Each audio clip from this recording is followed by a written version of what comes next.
Hi everyone, welcome to the Power to the Flower podcast. I'm your host, Nairobi Sanchez, and welcome to episode 10. Can you believe it? I'm so excited to have been able to contribute to the conversation on policy, specifically on how it's been affecting both historically and in present day communities of color. It's an issue topic that I'm so passionate about, and as you can see, I'm dedicated to continuously bring to you information that I believe is really valuable for our community to be put on and to understand the knowledge that we have within us and our own organizing and advocacy powers. We're going to be talking about PACs, okay? So what I mean by that is political action committees.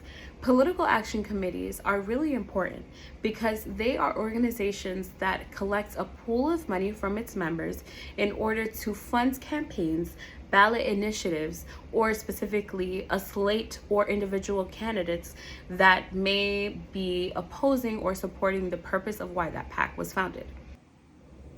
Aside from defining what a PAC is, we're also going to talk about the influence and power that PACs have in elections. We're also going to talk about how we can support or oppose candidates beyond an election year or during the times and activities that a PAC is usually doing most of its work, which is usually during elections.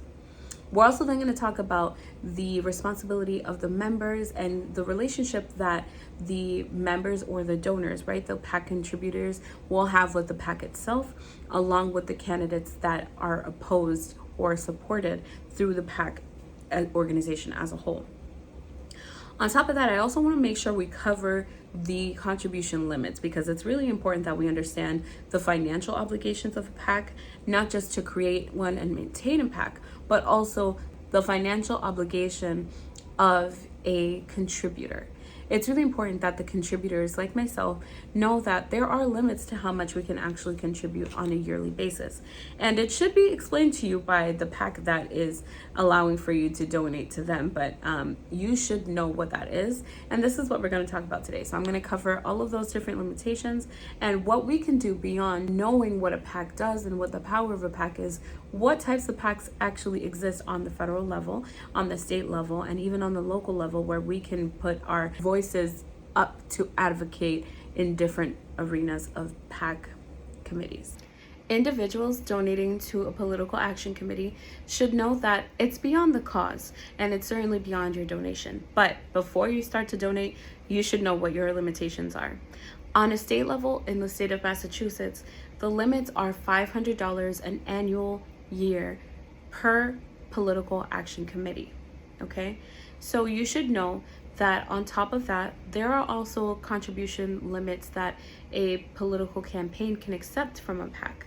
So that depends on the specific level of office that they're striving for, but ultimately each PAC can donate up to $500 per campaign or per candidate, right? So let's say I decide that I want to donate to this political action committee, and I'm trusting that the money that is going to this political action committee as a donor is going to the right candidates. I would like to know what the criteria is of that political action committee in terms of weeding out who they support and oppose. The best way to know that is by knowing what the mission and the values are of each political action committee that you're interfacing with. Now, if it's a cannabis political action committee, it should be a committee that you feel aligns best with your motif as to why you're in this industry. As for me, I really care about political action committees that would want to further advance policy initiatives that impact positively Black, Indigenous, and people of color communities all around. So BIPOC communities, okay? I want to see that my financial contributions are going to go to candidates or ballot initiatives or campaigns overall that I know will align with my desire to push forth positive legislation in this manner.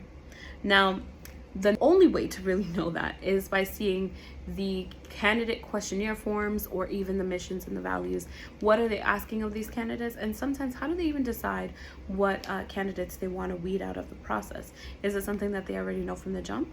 Well, some of them do, but ultimately, everyone should have an equal and fair process to be able to participate in a PAC questionnaire as a candidate or a committee of people running for office. those folks should be able to have access to the questionnaire and be able to know what the process is like for them. And we as members should know what they're up against each time. At the same time, the missions and the value statements of each of these organizations should align with you from the jump. And if they don't, then I wouldn't recommend just giving money to a political action committee that you are not fully supportive of. It's important that you as a contributor do your due diligence, understand who is doing what and for whom, and what is it really supporting. The reason being is because political action committees are really, really influential. But in your understanding of a political contribution limit, you should know that it's $500 on a state level, like a state of Massachusetts, as I've mentioned. But on the federal level, you've got $5,000 max that you can donate as an individual to a political action committee. Okay, so know what you're donating and how much you can actually do that. That means that you could parse up your donations. It doesn't have to be a one-time donation, and it certainly doesn't have to be the maximum amount that one single time.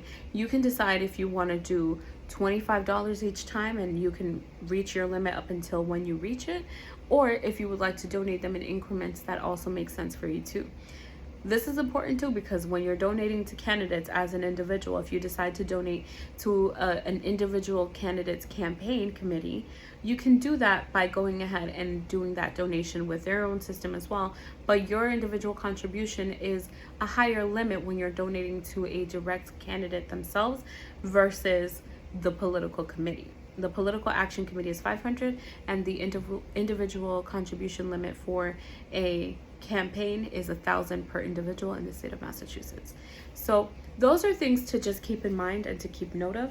This episode is very Massachusetts centric, but I will let you know that there is rules that apply in every different state in the same way. There is usually an FEC equivalent. And so for those of you who don't know, the FEC is the Federal Elections Commission on the federal level that establishes what the electioneering policies and legislative procedures are when they're enacted through political action committees or any type of other political committee that organizes on a federal level.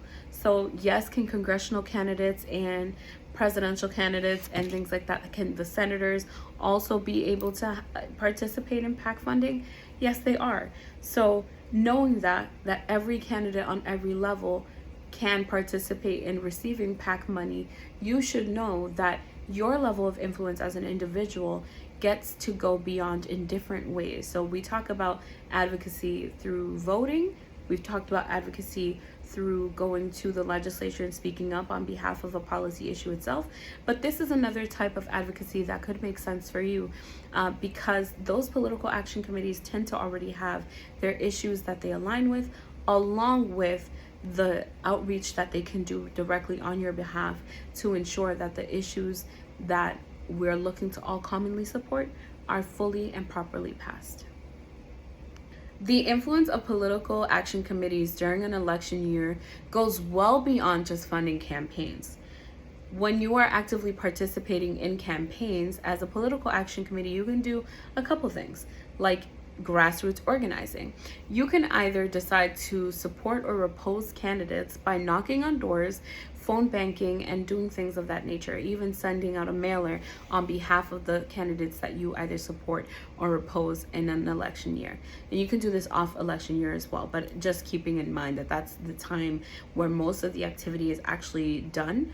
So all of these things can be done. There's also the influence of voter perception that a lot of the political action committees are undermined with. Like, not very many people can recognize that political action committees are influencing a lot behind the scenes through sending out information or dispersing information that is funded by its members. So that information is usually sent out to voters directly. As I had mentioned before, we can send out a mailer, something like that. You can send out a phone call, you can do text and all types of different grassroots organizing activities that fall under campaigning. But it's also changing the court of public opinion. That is one of the biggest pieces of influence that we often don't talk about enough. A political action committee can now start to change the discourse in public when we're talking about doing things like town halls, or even just broadcasting by way like of having a public event. So those type of things of how you engage with the voters during an election year is something that an organized group like a political action committee can do by way of its fund that it's received from its members as well. So it's just, again, like I said, supporting a slate of candidates or doing individual candidates or campaigns themselves or ballot initiatives. Those are things that a political action committee can do. Political action committees can influence policy by electing sympathetic leaders who are very much interested in supporting the cause, but also have gone through a questionnaire process and have gone through probably an interview process with the political action committee in order to gain its support. That elected official or that person who is running for elected office, it could be the candidate themselves, right? The candidate themselves is probably very much in line with your organization if they're already applying for support via a questionnaire or looking to go through the interview process of the political action committee. Upon having completed those interviews, the political action committees will reach out to those campaigns and let those candidates know whether they were supported or opposed or kept neutral. They will announce the candidates that they support or announce the candidate it supports. But they also have the ability to coalesce with other groups as well. So not only are they shaping public opinion by way of, reaching out to their voters in the state or even on the federal level, in the nation overall, but they're doing that by also just creating coalitions, talking to other groups that care about similar issues. The ways that I could see this making sense, if you have the pizza committee and you're looking to partner with the pepperoni political action committee, right? So the two go hand in hand. Pizza and pepperoni makes sense. Don't argue with me about pizza. Pizza and pineapples, right? So that's a whole different other type of conversation, right? But there could be the pineapple committee that opposes both the pizza and the pepperoni committee, and they may decide to coalesce with other organizations and on their slate of issues have already decided that their partner organizations support different things that they've got going on as well. So those are ways to just keep in mind that political action committees actually have a lot of political power, but they also have financial power too as well, by way of collecting those individual contributions and then, being able to disperse that to candidates themselves as well. And there's other types of contributions that can be received, but depending on the type of PAC, you can't necessarily always have the same type of contribution or the same amount. There's also annual limits and aggregate limits for each candidate that is receiving funds, and so it's good and important to kind of know the difference between the two.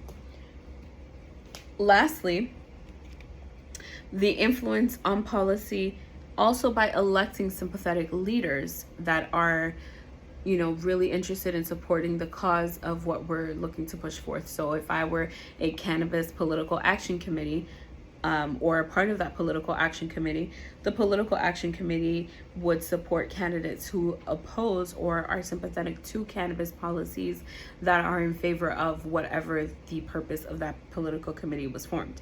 So if the political action committee was formed to support candidates who are in favor of BIPOC cannabis policy issues, then I would go ahead and make sure that I'm supporting that person by getting them elected. So that's doing the door knocking and doing all of that stuff, but also saying, hey, through the rooftops in our messaging, we can say, putting something out in like a Twitter format or something like that, or something on Instagram that says this PAC endorses so-and-so candidate, or this PAC endorses such and such ballot initiative, right?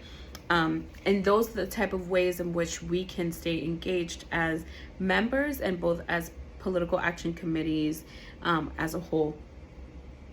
Political action committees also can do a little bit of the opposite side, right? So not just electing the sympathetic leaders to the policy that they're looking to support, but also pressuring candidates to uphold those who have already committed to the political action committee in the past to uphold their vows, almost their commitment to the political action committee from the first time that they received the initial support. So that political action committee may have donated or supported to Joe Schmo's campaign, but Joe Schmo could then decide once elected that he no longer is supportive of what the political action committee has founded its purpose on. But the ways that the political action committee can continue to pressure those who have committed to those type of policy initiatives and support is by reminding them that there is always another type of election year, right? And this political action committee can either support or oppose those candidates. So even if you were supporting one person before in the past as a political action committee, you can decide to change your support depending on the type of relationship that is had in terms of pushing forth legislative issues beyond the election time that actually stay in line with the mission and the goals and the values of that political action committee's organization. And then also just pressuring candidates who don't support those issues and just reminding them that there is power behind the political committee and the group that has formed. You know, we are looking to support or get get people elected that are sympathetic to that policy ideal. And of course, beyond just influencing elections and policy, there is the ability to also just provide skill-based support by the members of the political action committee to these ballot initiatives or to the to the campaigns themselves, right? So we got to be mindful of what type of contribution. Sometimes that could be like an in-kind contribution. An in-kind contribution is where you're not necessarily providing monetary funds, but you're providing something of monetary value. The other piece is education. So political action committees have the power of educating their members along with the legislators or those candidates and their campaigns that they're looking to support or oppose. The ways that they can do this is by publicating sources of information that could point to the reason and the main purpose of why that PAC was founded in the first place. But it could also point to those legislative priorities that they're looking to push for by way of funding these campaigns, candidate campaigns, or their ballot initiatives. Education is the most important thing when it comes to providing resources to its members, because you can do things like workshops, right, with your members. A political action committee can do, you could even do letter campaigns. Letter campaigns are where people go to a common place. It can be in one room and they just get together and just start writing letters to legislators. They can also do any types of resources that actually expand the knowledge of what the issue areas are that they cover. Maybe a legislative update or a newsletter that goes out to the members could also keep the folks informed. So if they are contributing financially, and especially if they have small increments that they plan on maximizing to the 500 limit or the 5,000 limit on the federal level, then you want to make sure that you keep those folks engaged as a political action committee, because it's important to make sure that they still care about the same things that they're donating to or donated to from the very first time that they said yes to you as a political action committee. The other piece of education that can be provided is not just to the members, but to the community and also to the legislators. So these are, again, different types of ways you can do that. Are political briefings, by providing a space where elected officials or even just the community would like to be briefed on a knowledge area. This could be like a workshop or something like that. That could be a little bit more hands-on, but you want to provide the space to be able to continue to openly dialogue about issues that the political action committee is in favor of, but also breaking down reasons why to not be in favor of things could be really impactful for legislators. And I highly recommend that anybody looking to pursue a political action committee consider doing those very things, right? Make sure you brief your elected officials, make sure you brief your members, because they always want to know what's up to date. The next piece is outreach. I mean, we already talked about the different ways of advocacy, but doing outreach to folks beyond the committee's main purpose may help expand and support or gain more support from members. Though I covered PACs in general, I didn't really go into super PAC. Though I covered independent expenditure PACs, I just want to talk about why those are important, because independent expenditure PACs on a federal level make the most impact. And those independent expenditure PACs, the biggest difference between that type of PAC and a regular political action committee is that an expenditure PAC or a super PAC can actually receive contributions from corporations. They can receive contributions from businesses and things like that. And so that allows for businesses to be able to lobby and be able to donate to a political action committee that's a super PAC, an independent expenditure committee, or on the federal level, they're called non-connected PACs, which are also independent expenditure committees.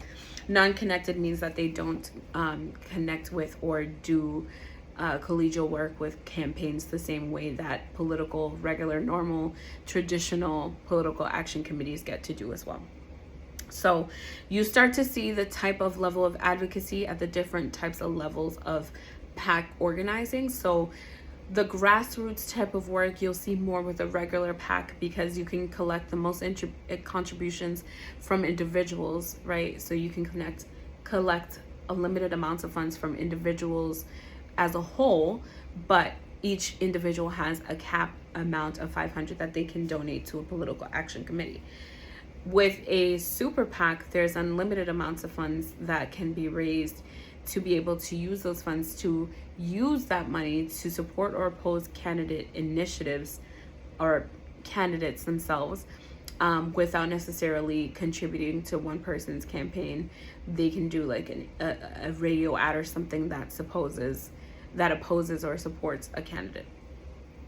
On the federal level, I want to highlight a couple of these PACs. So NORML is a nonprofit organization that organizes on reforms of marijuana, medical legalization, right?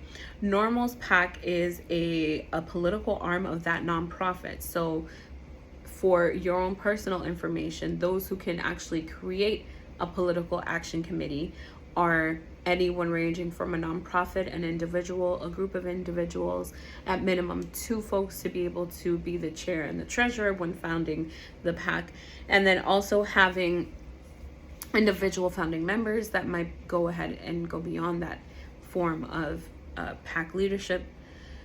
Anyone from a trade association can also file a PAC as well. And a trade association would be well to do an independent expenditure PAC because of the type of involvement that they have already from businesses, although individuals can contribute. So with a trade association like the NCIA, which is the National Cannabis Industry Association, it's an industry association of cannabis professionals, and also members like that in that organization, folks who want to be involved, who care about shaping even taxation policy within the federal level on cannabis. Those are the type of folks I'm referring to. And although all of these groups may have those type of folks in their membership, on the cannabis level, on the federal level, the NCIA is one of the most respected and most renowned political action committees. So I highly suggest that if you are interested in joining that, you go ahead and check them out. They are NCIA, the National Cannabis Industry Association Political Action Committee. Every political action committee does have to register with the FEC, which means that all of their data is public record. You can check the public record of each political action committee on something called opensecrets.org. Open Secrets is also a nonprofit organization that provides the most up-to-date and current political campaign financing data that is independent of the FEC itself, but does track it for the sake of transparency for our the general public, like the general United States use. Anybody who wants to use it and needs it for any sort of financial transparency in elections, it's there for you. So check it out, opensecrets.org. Another political action committee called the Bowl PAC BOW, as in BOW, stands for Better Organizing to Win Legalization Political Action Committee. There's a couple folks involved in that. Taylor McFadden, who's someone of the color of change. She's someone who has political background and advocacy in that organization, and she's one of the founding members. And of course, we also have someone who at the helm there, who is making sure that the decisions also do reflect the policy initiatives that they're in front or supporting of.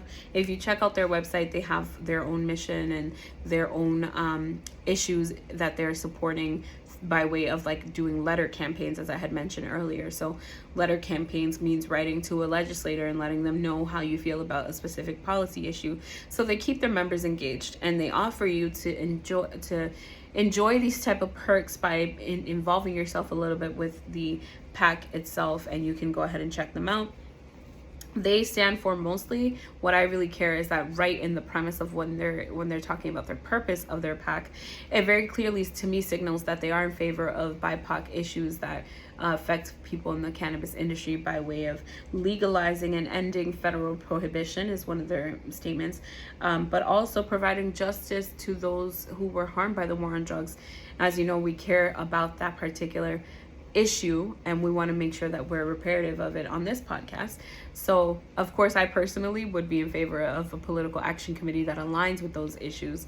So you, as the listener and someone who is looking to be a potential donor to any of these political action committees, you would want to make sure that you best align with what the organization in their mission statement is stating.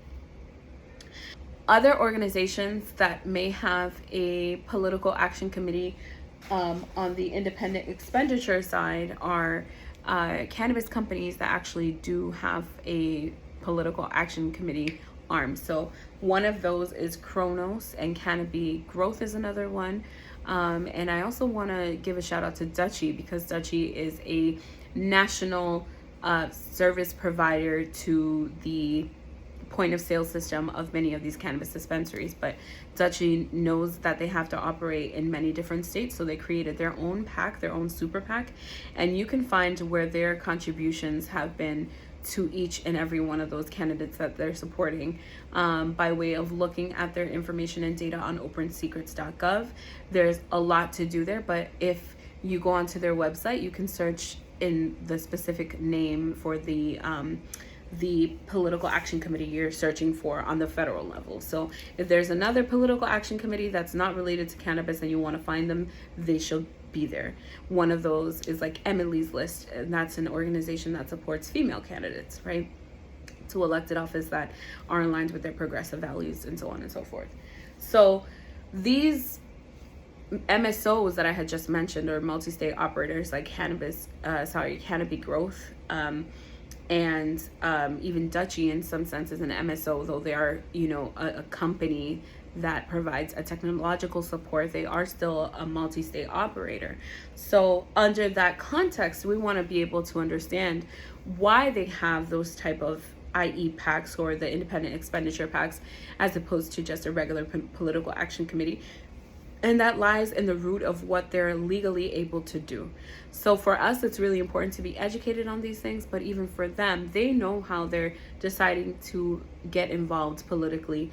And it's important that as we look to all of our tools in our toolbox to help further industry equity and help further the Black and brown voices that are looking to participate, we want to make sure that we're looking at the dots all together, that we're connecting them together to make sure that our policy initiatives are also being accounted for. So while there are some PACs that do align, there may be some that are missing in different spaces. And if you feel like your political action committee is something that's, or you feel like your issues are missing in a political action committee, consider creating one, or consider talking to a group of folks who might be interested in starting up a political action committee. And I do want to make sure that I take this opportunity to announce that we will be talking more about political action committees at the live podcast event that we will be hosting on the 23rd of August at a private location in Boston. If you are interested, feel free to look up Power to the Flower podcast Season 1 live audience event on Eventbrite. And on Eventbrite, you'll be able to see that we have some tickets available for $25 per entry. It is consumption friendly if anybody's interested in coming over to Boston, but please, please, please make sure that you participate in the conversation overall. The reason why we talk about these issues is because we need to know how to best organize and what those methods of organizing on advocacy and policy are for Black and brown communities. All of these things considered, political action committees can actually be really, really instrumental in creating a level playing field, as we often talk about. And with that, I am so excited to have closed it here. Thank you so much for having participated and listened to this conversation. Again, join me in the live audience event, and we will have our wrap up of season 1. I'm so happy that I've been able to commit to this and do this one season and do 10 episodes so far. But I'm even more happier that you, the listener, have been able to get this far with me. And keep in mind that there's different things that we can do all together. So if there's any ideas or any thoughts that you would like to expound upon, I invite you to come to the live event and contribute your thoughts to the conversation. Thank you. I'll see you soon. Bye. And that's a wrap of season 1. Thank you.